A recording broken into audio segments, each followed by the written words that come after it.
Assalamualaikum warahmatullahi wabarakatuh. Bismillahirrahmanirrahim. Alhamdulillahillazi arsala rasulahu bil huda wa dinil haq liyudhhira ala dini kulli walau karihal kafirun. Asyhadu an la ilaha illallah wahdahu la syarikalah wa asyhadu anna Muhammadan abduhu wa rasuluhu la nabiyya ba'dah. Allahumma salli wa sallim wa barik ala sayyidina Muhammadin wa ala alihi wa ashabihi ajma'in. Amma ba'du. Rabbi shrah li sadri wa yassir li amri wahlul 'uqdatam min lisani yafqahul qawli. Subhanaka la ilma lana illa ma 'allamtana innaka antal alimul hakim. Ikhwanul kiram rahimakumullah, jamaah kajian Al-Hikmah yang dirahmati Allah SWT, yang pertama dan yang utama, mari kita bersama bersyukur kepada Allah SWT atas karunia nikmat iman dan Islam. Nikmat dalam situasi dan kondisi yang seperti ini kita masih diberikan kekuatan istiqomah menjalankan amanah keseharian kita, yakni beribadah kepada Allah SWT dalam keadaan sehat walafiat secara individual, walau secara komunitas, secara komunal, kita semua sedang berhadapan dengan satu kondisi yang mengancam kesehatan kita semua. Adanya virus COVID-19 ini menunjukkan bahwa kita juga diminta untuk senantiasa menjaga kesehatan kita. Karena sehat itu merupakan nikmat yang luar biasa. Karena dengan kesehatan itu kita bisa menjalankan aktivitas ibadah kita kepada Allah SWT. Bisa menuntut ilmu, bisa bekerja, bisa melaksanakan segala hal dalam rangka memenuhi isba'ul horais, pemenuhan kebutuhan-kebutuhan, baik itu kebutuhan naluri maupun kebutuhan yang bersifat fisik. Ikhwanul kiram rahimakumullah, yang kedua kalinya tidak lupa kita sampaikan shalawat beserta salam kepada junjungan kita Nabiullah Muhammad SAW. Nabi yang luar biasa, yang sempurna di dalam menyampaikan syariatnya. Dan kalau kita sebagai umat Islam ini betul-betul memahami kesempurnaan Islam, ya tentu sebetulnya tidak perlu membutuhkan ya aturan atau syariat yang lain. Cukup dengan ajaran Islam, menerapkan Quran dan Sunnah, dan tentunya juga hukum yang lahir dari ijma'ul sahabat, juga lahir dari para mustahid yang semua adalah dalam koridor hukum Islam, maka segala problematika kehidupan manusia itu bisa diselesaikan dengan cara yang tuntas sesuai dengan fitrah manusia, tidak merugikan siapapun, tapi justru memberikan kemanfaatan kepada siapapun, termasuk li jami'in nas, kepada seluruh manusia. Tidak hanya umat Islam, tapi li jami'in manusia, seluruh manusia yang ada di muka bumi ini, baik itu muslim maupun selain muslim. Itu akan tercover, seluruh persoalan-persoalannya bisa dipenuhi, diselesaikan dengan syariat Islam. Nah, inilah kemudian muncul dari beberapa fakta-fakta terkait dengan kemampuan Islam di dalam menyelesaikan persoalan itu. Muncullah kemudian yang disebut dengan satu kaidah. Jadi di mana diterapkan Islam, di situ ada kemanfaatan. Ya, jadi di mana diterapkan Islam, di situ ada kemaslahatan. Jadi ini pemahaman yang sebenarnya. Sedangkan pemahaman yang sebaliknya, di mana diterapkan maslahah atau kemanfaatan, di situ belum tentu ada Islam, bahkan tidak ada Islam. Ya, artinya bahwa saat ini kita melihat kehidupan manusia yang serba dalam keadaan apa ini ya, situasi kondisi yang sempit.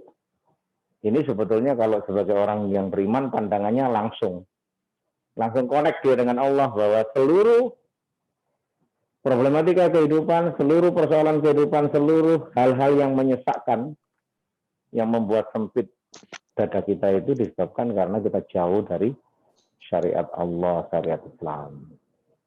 Jadi ini sudah jelas kalau orang beriman, kalau ditanya kenapa kok jadi seperti ini, banyak persoalan, banyak musibah terjadi, banyak kemaksiatan terjadi, banyak kemungkaran terjadi, ya tentu jawabannya adalah ketika manusia berpaling dari peringatan Allah dan manusia itu menggunakan ya apa ya, cara-cara mereka sendiri dalam menyelesaikan persoalan, maka berakibat kerusakan.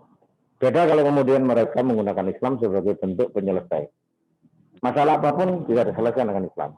Mulai dari masalah rumah tangga, atau individu ya, masalah rumah tangga, masalah bermasyarakat, kemudian berbangsa dan bernegara.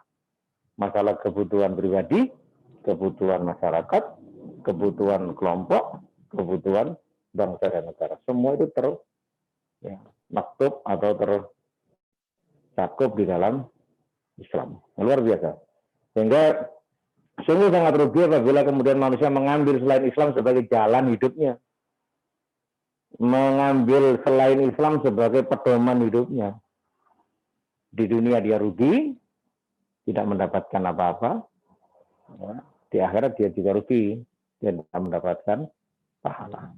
Justru yang kemudian muncul adalah penyesalan yang luar biasa, yang itu bila kemudian dikaitkan dengan keimanan, penyesalan itu disebabkan oleh bima kasabat aydin nas, disebabkan oleh tangan-tangan manusia yang berlumuran dengan dosa dan kemaksiatan.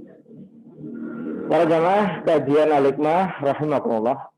Jadi memang Allah menganugerahkan pada kita akal pikiran. Manusia itu kan sempurna dan dilebihkan dengan makhluk yang lain itu karena akalnya. Maka akal ini harus diasah, dipertajam, dilatih untuk bertafakur, untuk merenung setiap kejadian demi kejadian, termasuk mewabahnya virus COVID-19 ini. Dalam bahasa Quran itu kan ada di dalam surat surat Ali Imran, ya.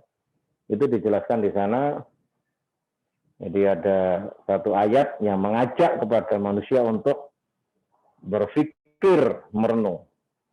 A'udzubillahi minasyaitonirrajim.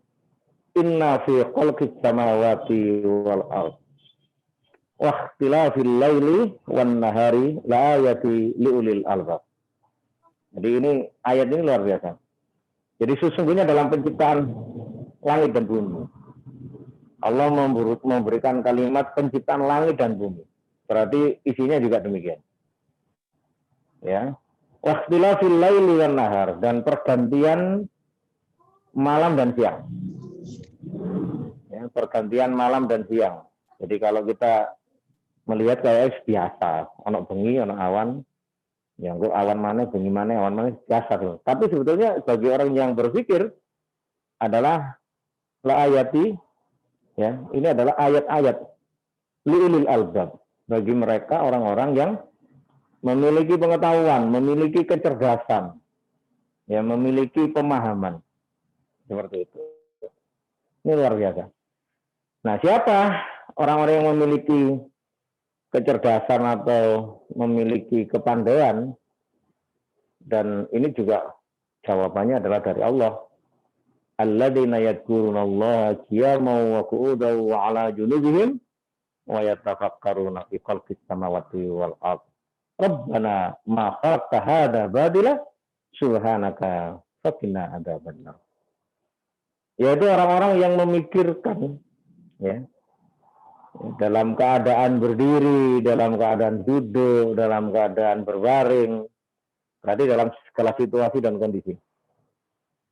Mereka memikirkan ya penciptaan Allah, luar biasa. Ya. Dan kemudian setelah dia berpikir bahwa menyimpulkan bahwa kita ini hanya lemah, mungkin kita pernah melihat ya perbandingan manusia berada di muka bumi itu, kalau dia ditarik dengan penglihatan dari atas, semakin ke atas, maka sebenarnya manusia itu tidak ada apa-apanya, seperti sebutir debu di padang pasir.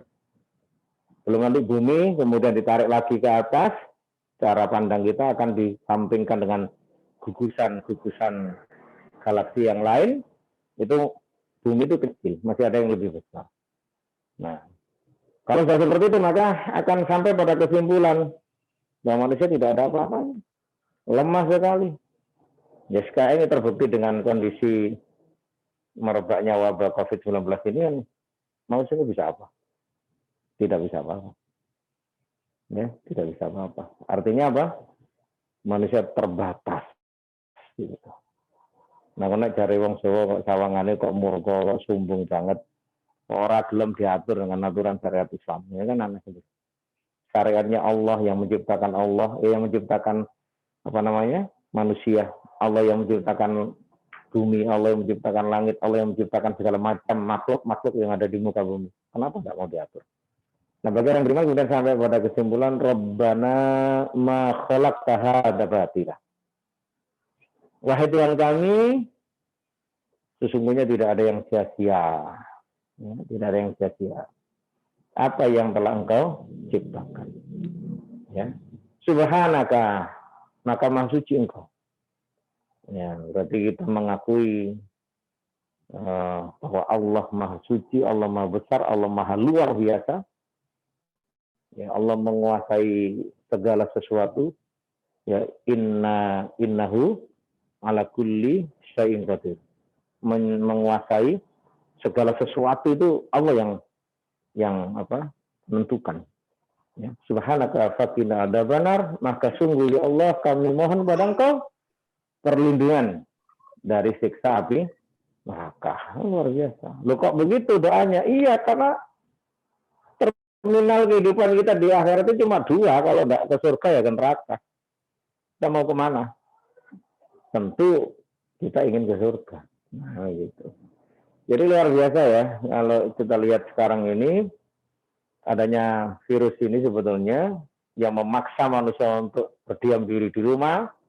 Bahkan sekarang akan diperlakukan yang namanya PSBB, ya. Apa kemarin singkatannya? Pembatasan sosial berskala besar, ya. Itu kalau nggak salah begitu ya.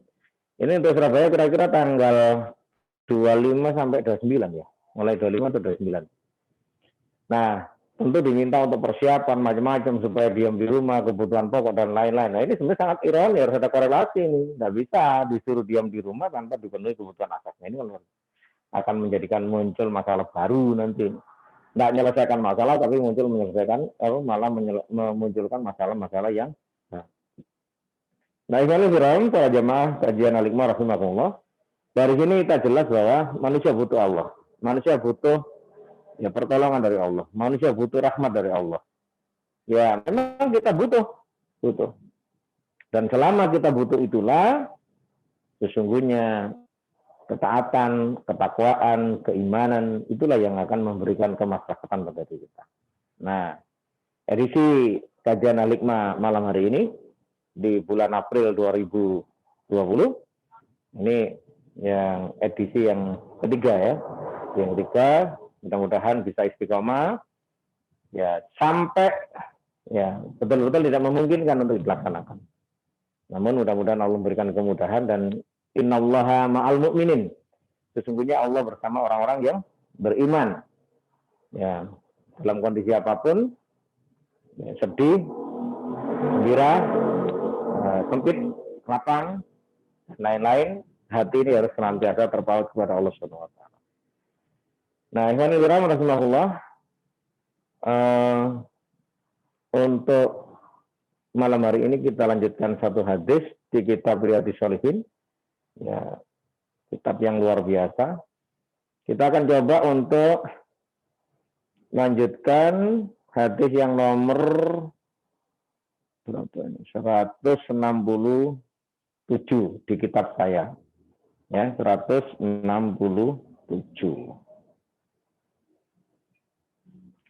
Hadis yang ke-8. An Jabirin radhiyallahu anhu qala. Dari Jabir radhiyallahu an dia berkata, qala Rasulullah sallallahu alaihi wasallam, Rasulullah bersabda, ya, masali wa masalukum kamasali rajulin au qadanaron faja'alal janadibu wal farasu yaqna fiha wa yaddubuhunna anha wa ana akhidhu bi hujjazikum anin nari wa antum tuslituna min yadayya. Rawahul Muslim. Perumpamaanku dan perumpamaanmu adalah seperti seorang laki-laki yang menyalakan api. Rajulin, ya, al-qadanaro. Seorang laki-laki yang menyalakan api. Kemudian semua belalang, kupu-kupu, dan laron. Nah, laron ini bahasa Indonesianya apa? Laron juga ya? Laron ya sama ya? Berkerumun, berjatuhan di dalam api itu. Sementara dia berusaha melindunginya dari api, supaya dia tidak terjatuh ke dalam api tersebut. Dan aku adalah orang yang memegang pinggang kamu, sementara kamu banyak yang lepas dari kedua tanganku. Hadis riwayat Muslim. Nah, ini luar biasa ya perumpamaannya. Dan memang di dalam Islam, Al-Quran dan Al-Hadis itu banyak digunakan perumpamaan-perumpamaan. Kira-kira untuk apa ini? Kenapa kok banyak perumpamaan? Ya, sebab manusia itu kadang-kadang perlu diberi perumpamaan. Apa nek bahasa Jawa niku? Sanepo ya. Jadi diumpamakan supaya kita memiliki gambaran, visualisasi. Ya. Jadi dijelaskan di sini perumpamaan antara Rasulullah Shallallahu Alaihi Wasallam bersama dengan kita umatnya. Jadi Rasul dan umatnya itu seperti seorang laki-laki, ya ada seorang laki-laki yang menyalakan api. Sementara kita bisa saksikan, ya ini zaman biyen ya, ciliane awak dhewe. Api itu kemudian mengundang itu, ada belalang, kupu-kupu, laron dan segala makhluk-makhluk yang seperti itu, serangga-serangga seperti itu, dia itu akan mendatangi api itu. Jadi ngerubungi api. Jadi ciliane awak dhewe golek laron itu kan dikai api, apa api ini? Dikai ompluk. Jadi sing ngerti ompluk berarti sing ini masa-masa oleh, zaman-zaman oleh. Ngerti ompluk ya? Tahu ompluk? Ompluk itu yang dari api itu ya. Jadi kompor tapi kecil. Ini saya pakai masker kok ambuan tambah sesak ya. Boleh tak lepas ya? Boleh ya? Nah, entar. Kok tambah suhu kok tambah panas. Kurang nyaman saya kalau pakai masker. Ketat soalnya. Nah, apa tadi? Jadi laron itu, kupu itu, belalang itu dia akan datangi api dan tentu pada saat menyentuh api itu apa yang terjadi? Mereka akan berjatuhan mati di area atau di sekitar api tersebut. Namun demikian bagi belalang, kupu-kupu dan laron yang lain, dia tidak mengambil pelajaran itu. Dia tetap datang. Sehingga mati berguguran satu demi satu. Nah Rasulullah itu, ya, disini jelaskan, ya,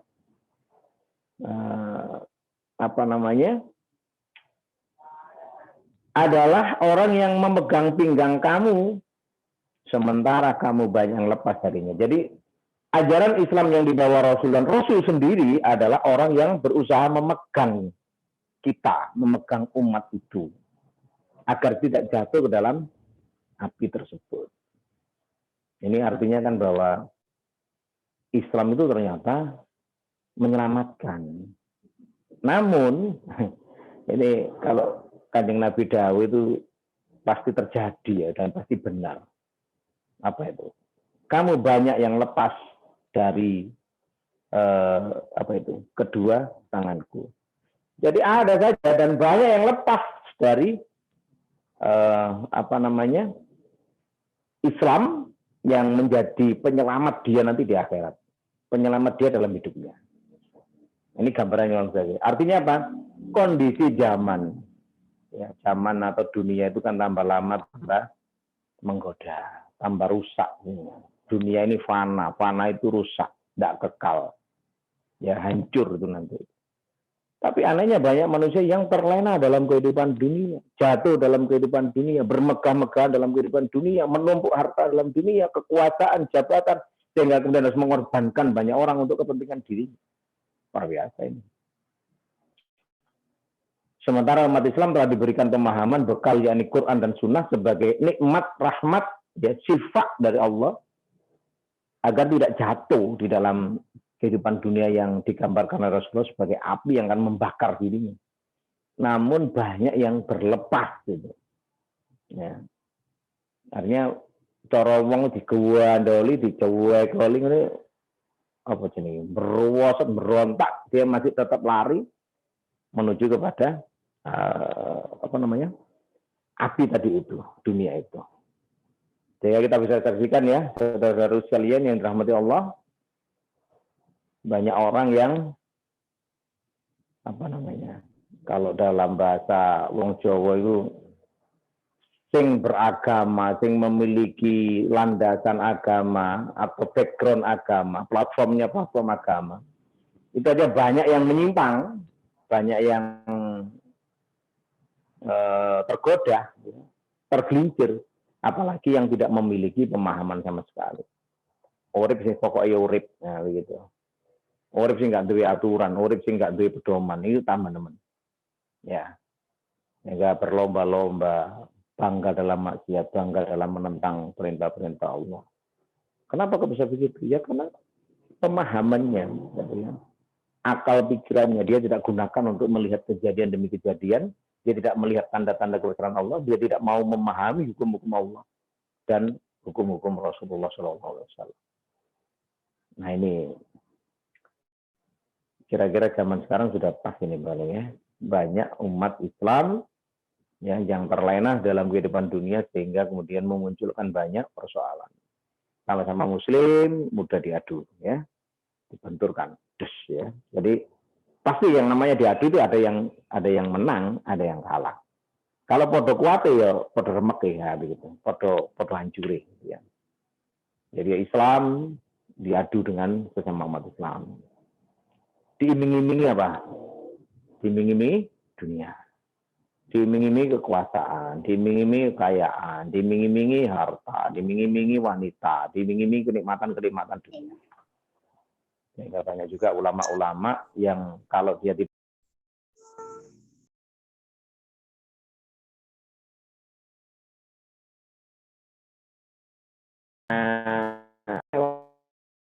isu deleh sore tempe. Ya kalau memang orang yang punya kerajinan, apa namanya? Usaha bikin tempe, memang harus begitu. Itu yang diharapkan. Isu delay sore tempe itu yang diharapkan. Karena memang kalau nggak dari tempe, nggak jualan tempe dia. Tapi kalau ini disematkan dalam kehidupan seorang manusia, yang kemudian manusia itu beriman, kemudian berubah menjadi kufur berubah menjadi beriman lagi, atau dalam bahasa iman menjadi kafir, kafir menjadi beriman, iman menjadi kafir, tadi api, elek, mengikuti perkembangan tergantung angin. Ya, apa ngarane tergantung angin ya. Angin ngalor ya melok ngalor, angin ngetan melok ngetan, angin ngulon melok ngulon. Nah ini yang bahaya, itu dikatakan isu delay sore tempe. Nah, kalau Rasulullah mengatakan wa yusbihu imanan wa yumsiku kafiron. Pagi hari itu dia beriman, sore hari dia kafir. Atau sebaliknya, pada sore hari itu kafir, beriman, pagi harinya itu kafir. Nah, gitu. Ikhwan fillah pada kesempatan ini memang masih banyak sebenarnya. Ini kalau kita kaitkan dengan kondisi dan situasi sekarang ini luar biasa. Dan Rasul ini berusaha keras untuk memegang ikat pinggang kita. Ini berarti ikatan yang jadi nek kepingin uang gak ujul kan yang dicekli kan pinggang ya, apa namanya? Ya pinggang dipeluk, dirangkul supaya nggak merosot. Kalau tangan bisa lepas, tapi Rasul menggambarkan dan akulah gitu ya, yang memegangi pinggang kamu. Berarti pinggang itu adalah sesuatu yang pokok dari tubuh manusia yang begitu bisa kuat dipegang. Dan ngono si ujul gitu. Ngono si merosot. Wis dituduhno dunia itu tempatnya ya fitnah, harta itu bisa menjadi musuh, anak itu bisa menjadi musuh, ya terutama hartanya sekarang kebutuhan warisan. Jadi warisan itu nek diperhatikan, warisan itu kan rezeki dari Allah. Tapi karena tidak memiliki iman, tidak memiliki pemahaman yang benar dan dilandasi atas keserakahan, ya. Jadi akhirnya ya apa ya? Royokan warisan terus rame karepe dhewe. Nek wong Jawa ngarani pecoan ambek dulure, sampai ada yang harus diselesaikan di tingkat pengadilan, saling gugat-menggugat, bahkan lebih dari itu ada yang saling bunuh-membunuh, hanya karena rebutan warisan yang sesungguhnya kalau kita lihat, harta waris itu dia tidak berusaha sebetulnya. Oh, namanya waris kok. Waris itu kan tinggal menikmati saja. Ya, menikmati saja. Wong duduk koyone dhek, duduk hasil jeripaya dia, bukan dari kerja keras dia, tapi dari orang tuanya atau saudara yang memang berhak untuk diwarisi, itu jadi rebutan, gitu ya. Baik, saya pikir itu untuk mukadimah. Barangkali ada yang perlu ditanyakan, sampaikan dalam satu hadis ini. Luar biasa hadis ini ya. Jadi bersyukurlah kita memiliki seorang Rasul yang berusaha keras untuk memberikan keselamatan pada diri kita di dunia dan di akhirat dengan ajaran Islam. Islam itu cahaya, nur, penerang dalam kehidupan. Islam itu memberikan arah yang jelas. Jadi ya sesuatu yang samar bisa menjadi terang dengan Islam. Sesuatu yang gelap bisa menjadi terang dengan Islam. Sesuatu yang meragukan bisa menjadi terang dengan Islam. Jadi tidak ada yang mencelakakan kita. Karena Islam itu memberi keselamatan bagi kita semua, termasuk kepada seluruh umat manusia di muka bumi ini. Monggo saya persilakan, barangkali ada yang disampaikan, silakan.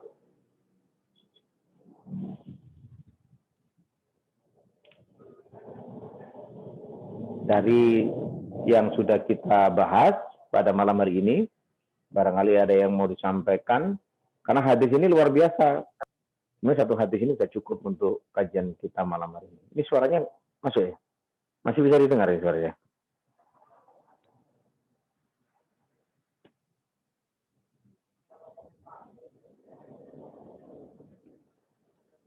Ya. Silakan barangkali ada yang memberi komentar, memberikan pertanyaan, bahwa yang dimaksud api di sini, ya Rasul menggambarkan api ini sebetulnya gambaran yang luar biasa, ya, menggiurkan, menyenangkan bagi serangga-serangga tadi itu, namun mematikan, ya. Jadi dan anehnya yang lain tidak mengambil pelajaran. Nah, ini yang dalam dunia kita anehnya juga banyak kaum muslimin tidak bisa mengambil hikmah pelajaran dari yang sudah terjadi. Ya masih begitu lagi. Ya sudah tahu saudaranya seperti itu, sudah tahu orang seperti itu. Kalau dalam bahasa Quran itu tidakkah kalian melihat akibat orang-orang yang bertakwa, dan tidakkah kalian melihat akibat orang-orang yang mendustakan. Ini akibatnya kan sudah jelas itu. Jadi Allah tunjukkan akibat orang bertakwa itu begini, hidup dalam kebahagiaan, hidup dalam ketenangan, hidup dalam, kalau dalam keluarga itu sakinah, mawaddah, warahmah. Kalau dalam kehidupan negara itu apa? Baldatun thayyibatun warabun ghafur. Ya, sakinatan thayyibatan. Nah, ada kehidupan yang baik. Kemarin kan sudah kita bahas di hadis yang sebelumnya, ada gambaran penerimaan Islam, digambarkan seperti air hujan yang turun ke permukaan tanah. Ada yang keras, ada yang masih menampung, ada yang lolos, ada yang menumbuhkan tumbuh-tumbuhan. Nah, ini luar biasa. Jadi kalau dari hadis ini, api itu adalah apa? Kekayaan, pokoknya kesenangan dunia. Nah, kesenangan dunia, banyak orang terlena. Kenikmatan sesaat, tapi penyesalannya itu apa itu? Abadan itu seterusnya. Ya, ya contohlah kalau kita melihat, membaca di koran atau ada berita di televisi, ada seorang anak ya SMA baru kelas 2 itu berarti kelas 11 ya, kelas 11. Itu hamil di luar nikah. Kemudian melahirkan di kamar mandi. Kemudian karena malu, bayinya dimasukkan ke dalam kresek dan dibuang di tempat sampah. Coba apa yang kita saksikan? Hanya kenikmatan sesaat, ya dia rasakan pada saat dia bersama dengan pasangannya melakukan perzinahan itu, tapi penyesalannya luar biasa. Penyesalannya lama sekali. Penyesalannya bahkan bukan lama sekali, ya selamanya. Nah, ya kan? Itu makanya kita perlu jaga. Saya berpesan pada diri saya pribadi untuk menjaga, ya, terutama diri kita, keluarga kita. Kalau dalam Quran itu kan jelas ya, ya ayyuhalladzina amanu qu anfusakum wa ahlikum nar. Jadi hai orang-orang yang beriman, jagalah dirimu dan keluargamu dari siksa api neraka. Ini berarti menjaga jangan sampai tadi itu di gue coli apa gini terus ucul. Ya. Jadi ya ayyuhalladzina amanu qu anfusakum wa ahlikum nar. Ya. Jadi jagalah dirimu dan keluargamu dari api neraka. Berarti kan betul-betul tidak boleh ucul itu, tidak boleh lepas itu. Nah, boleh lepas. Dengan apa? Dengan pemahaman dan sekuat tenaga dan pemahaman ilmu dan tenaga dan pikiran apa saja itu, ya harus dilandasi dengan kesabaran. Makanya kemudian dalam Quran dikatakan orang-orang yang dimasukkan Allah ke dalam surga Adnin, ya bersama dengan para keluarganya, bapak-bapaknya, istri-istrinya, anak-anak dan keturunannya, itu malaikat datang masuk, ya minggu libabin, dari setiap pintu di surga-surga itu dimasuki oleh malaikat itu. Kemudian malaikat mengatakan salamun itu keselamatan, kerahmatan, ya keadaan yang mengembirakan, keadaan yang mensejahterakan atas kalian. Bima sobartum, nah ini harus digarisbawahi. Bima sobartum, disebabkan oleh kesabaran kalian. Nah, kesabaran kalian itu berarti saat di mana? Saat hidup di kehidupan dunia. Bukan di kehidupan akhirat, kan di akhirat itu tidak ada ibadah. Jadi di akhirat itu tidak ada ibadah. Yang ada adalah hisab. Apa itu hisab? Apa namanya? Pembalasan, perhitungan, ya, amal perbuatan manusia. Nah, makanya kemarin kan ada satu hadis juga yang saya sampaikan kan. Jadi wa'mal syi'ta. Silakan kamu berbuat apa saja. Ya. Tapi sesungguhnya ada balasan bagi setiap amal perbuatan kalian. Nah, itu kata malaikat Jibril kepada Rasulullah. Dan dalam Quran, "Faman ya'mal mithqala khairan yarah, wa may ya'mal mithqala dzarratin syarran yarah." Nah, itu. Oke. Jadi gambaran api ya. Jadi api itu naik cilik bermanfaat ya. Orang ngerokok itu butuh api ya. Orang masak itu butuh api. Apalagi yang butuh api? Siapa yang butuh api? Orang bikin apa? Konstruksi besi itu butuh api, ya kan? Untuk nyambung ngelas besi itu kan butuh api itu. Ya. Tapi kalau api itu dijadikan apa ya? Tidak dikendalikan, tidak di maintain, tidak dikendalikan ya, dalam bahasanya itu dikendalikan, diatur, ini berbahaya. Maka kemarin kan dipesan oleh Rasulullah, kalau ketika kalian tidak berangkat tidur, maka tutuplah semua pintu dan jendela dan matikan lampu-lampu kalian. Lampu dulu itu kan tidak ada yang seperti sekarang, listrik tinggal apa? Petek ya. Nah, jadi lampu dulu ya dari obor atau dari minyak zaitun atau minyak apa yang minyak jarak atau apa yang bisa kemudian menyala. Itu suruh matikan. Kenapa? Karena ketika kita tidur dan tidak ada yang bisa mengetahui ya, sesuatu yang akan terjadi, kalau manakala api itu kemudian membesar, bisa membakar seluruh isi rumah. Begitu. Sampai sedemikian Rasulullah memerintahkan. Moga barangkali ini insya Allah cukup jelas ya, cukup jelas. Silakan. Ada hal yang mungkin barangkali sampaikan atau suaranya bisa masuk ya? Suara saya bisa didengar sama jamaah? Sudah bisa. Jelas. Sudah. Oke, monggo barangkali ada yang sampaikan. Silakan. Ya, Ustaz. Saya mau bertanya, Ustaz. Ya. Ya, saya Apit dan Surabaya, Ustaz. Ya, Pak Apit.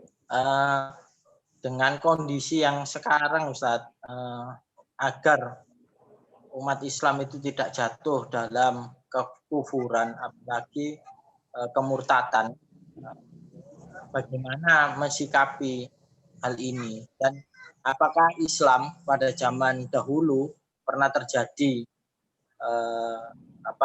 kondisi yang seperti ini, ada wabah, dan bagaimana penanganan dulu kaum muslimin?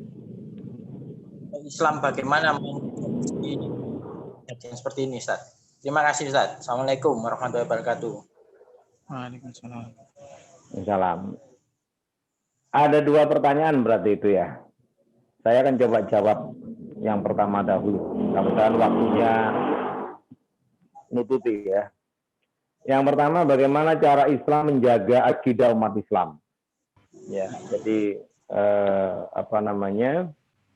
menjaga akidah berarti menjadi satu hal yang sangat mendasar. Ya. Karena akidah itu yang menentukan baik dan buruknya seseorang. Akidah itu juga yang akan menentukan selamat dan tidaknya seseorang. Itu akidah. Kalau akidahnya benar, insya Allah benar. Akidah salah, pasti salah. Nah, gitu.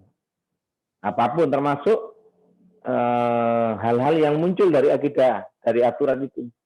Akidah itu kan kalau diartikan secara bahasa itu aturan, ya, aturan. Jadi yang mengikat manusia. Bagaimana caranya? Caranya adalah kalau dalam konsep di dalam Islam adalah dengan memberikan pemahaman. Jadi pelajaran Islam kalau di kita itu kan ada sekolah yang kemudian ada satu mata pelajaran namanya Pendidikan Agama Islam, PAI. Ya.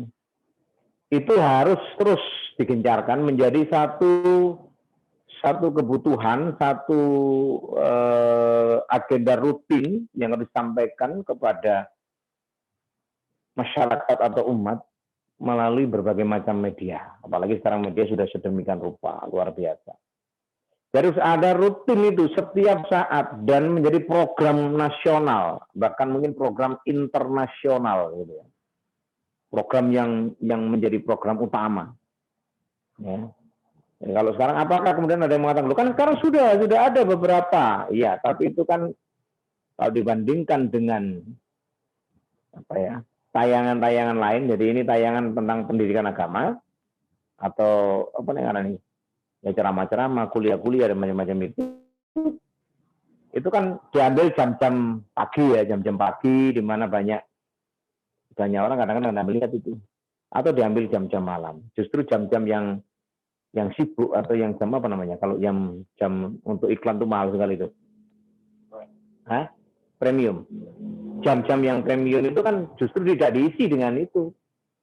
Diisi dengan hiburan-hiburan atau ya berita-berita yang lain.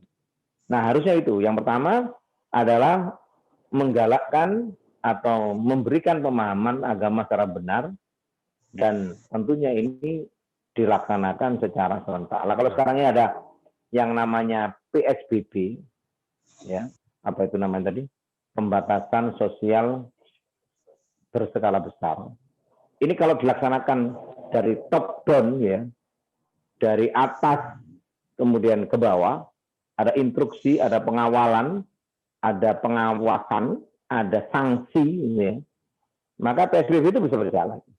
Karena sanksinya kalau sudah ngumpul 5 orang kan kemudian disuruh pergi dan diberi peringatan. Nanti satu kepala keluarga, satu keluarga itu hanya boleh keluar satu orang saja sebagai orang yang keluar untuk mencari kebutuhan dirinya itu. Nah, kalau sekarang misalnya pelajaran agama Islam, pemahaman akidah itu diterapkan sebagaimana penerapan PSBB, ya.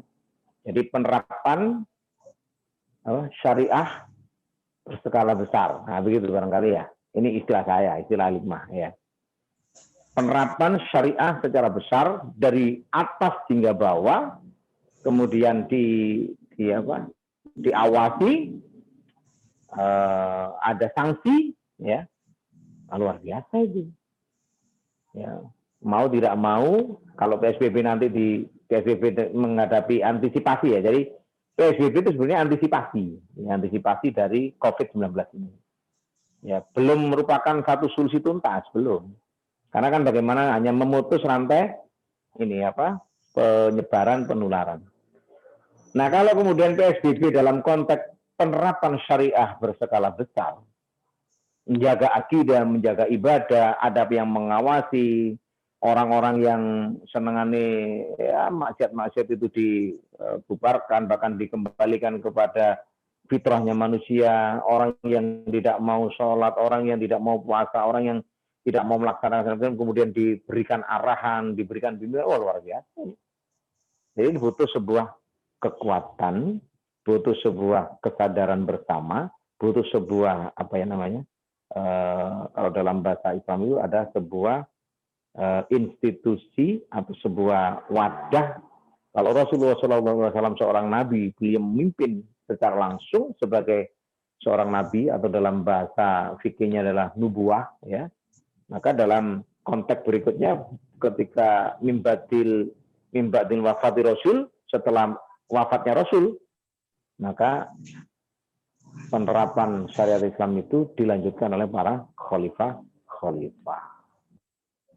Nah, itu luar biasa. Jadi butuh yang namanya ketegasan pemimpin. Dan sekali lagi, apakah khalifah yang menerapkan syariat Islam atau syariat Islam diterapkan secara global itu nanti akan membahayakan manusia? Tidak. Saya perlu jelaskan supaya tidak terjadi salah paham. Ya. Jadi dalam Islam itu, mudah-mudahan ada waktu ya. Dalam Islam itu, kemaslahatan, kemanfaatan lebih diutamakan daripada kedoliman, atau lebih diutamakan daripada doror. Nah, ini yang pertama. Yang kedua, bahwa tugas dan tanggung jawab seorang pemimpin dalam rangka memberikan kebahagiaan, kemanfaatan kepada masyarakat itu menjadi utama, menjadi amanah utama. Jadi yang singgung rapi dirabekno, sing gak di omah dikene omah, sing gak duwe makanan atau bahan sembilan pokok ya sembako diberi. Itu dengan catatan mereka memang betul-betul yang tidak mampu. Bagi yang kaya diberikan pemahaman tentang akidah bahwa harta yang dimiliki tidak merupakan harta mutlak bagi dirinya, tapi ada harta orang lain, ada hak orang lain yang di dalamnya, sehingga muncullah kemudian kewajiban zakat, muncullah kewajiban sedekah dan lain-lain. Nah, juga demikian bagi orang yang berilmu menyampaikan ilmunya, tidak ada hak paten dan lain-lain, gitu ya. Nah, jika kemudian itu sudah diterapkan semua, kok masih ada yang melakukan perbuatan dosa, kok ada masih melakukan perbuatan maksiat, maka ini adalah di luar, ya, kebiasaan atau di luar batas ya, dari hukum Islam ini. Seperti kenapa Islam menghukum orang yang berzina? Kenapa Islam menghukum orang yang mencuri? Kenapa Islam menghukum orang yang mabuk? Kenapa Islam menghukum orang yang murtad? Kenapa Islam menghukum orang yang LGBT itu ya? Lesbian, gay dan biseksual. Kenapa kemudian semua terjadi seperti itu? Karena itu merusak. Maka kalau kemudian sekarang ini ketika Islam tidak diterapkan dalam rangka menjaga akidah umat Islam ini, kemudian kok ada yang berteriak menentang, ya tentu dipertanyakan kenapa ini untuk kemaslahatan kok ditentang. Dan kita tidak perlu takut kalau kita tidak mencuri, kenapa kita harus takut dengan hukum potong tangan? Kalau kita tidak berzina, kenapa kita takut dengan hukum rajam? Ya kan? Kenapa kita takut dipukul, dicambuk, diasingkan kalau kita tidak mabuk dan sebagainya? Ya kan? Nah, berarti apa sesungguhnya? Sebenarnya tidak ada hubungannya dengan kita. Selama kita lurus tegak dalam hidup ini memegangi aturan Allah, maka tidak mungkin hukum itu menimpa kita. Ya sama dengan hukum positif yang ada di negeri kita ini ya, narkoba yang pegang narkoba, baik itu dia sebagai pemakai atau sebagai bandar atau sebagai mengantarkan gelap kurir, nah, itu kan nanti akan kena hukum pidana.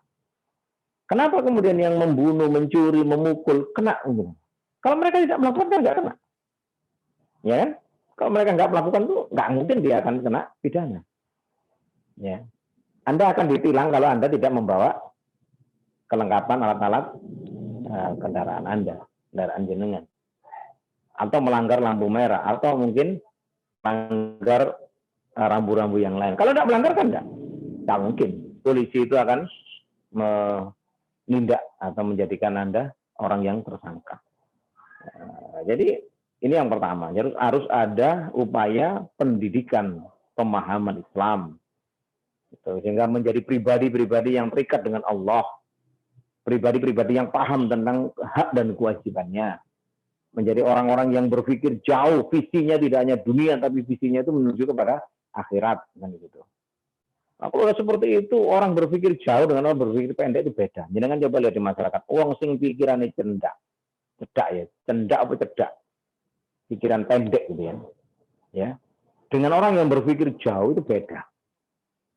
Ya.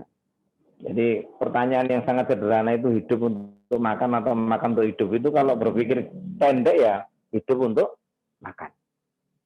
Padahal tidak seperti itu. Ya. Yang benar kan makan untuk hidup. Nah, gitu. Nah, kan berpikir panjang dan berpikir pendek. Sumbu panjang dan sumbu pendek. Kalau sumbu panjang itu apa? Kak ini. Langsung berdos gitu ya.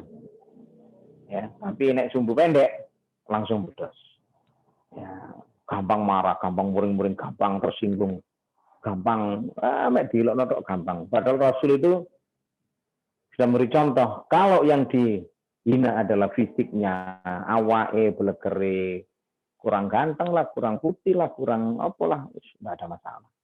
Tapi kalau akidah yang dihina, agama yang dihina baru muncul. Nah itu kalau orang yang sumbu pendek, ya disaingi tonggone tuku TV ya.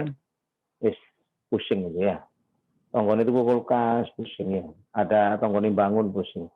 Itu hal-hal yang sepele tapi itu menunjukkan bahwa dia berpikir pendek. Dari mana dunia ini tekon di duit ya. Seakan-akan ya dia tidak terima nikmat Allah itu diberikan kepada orang lain. Nah, sekarang begitu.